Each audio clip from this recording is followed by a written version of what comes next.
আমরা সাধারণত মুগের ডাল দিয়ে মুড়িঘণ্ট বানিয়ে থাকি, কিন্তু আজকে আমি আতপ চাল দিয়ে আপনাদের সামনে মুড়িঘণ্ট বানিয়ে দেখাচ্ছি।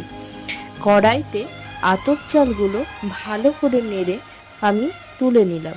তেলের মধ্যে কাজু কিশমিশ ভালো করে ভেজে আমি সরিয়ে রাখলাম।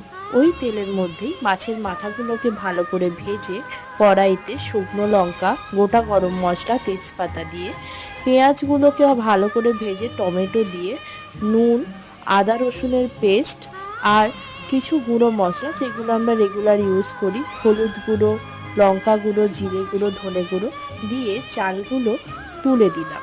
ভালো করে কষিয়ে জল দিয়ে মাছের মাথাটা দিয়ে দিলাম এবং ফুটে উঠলে কয়েকটা চেরা কাঁচা লঙ্কা এবং কাজু কিশমিশ ছড়িয়ে দিলাম। তৈরি হয়ে গেল মুড়িঘণ্ট। অসাধারণ এই রেসিপিটা আপনারাও বানিয়ে দেখুন।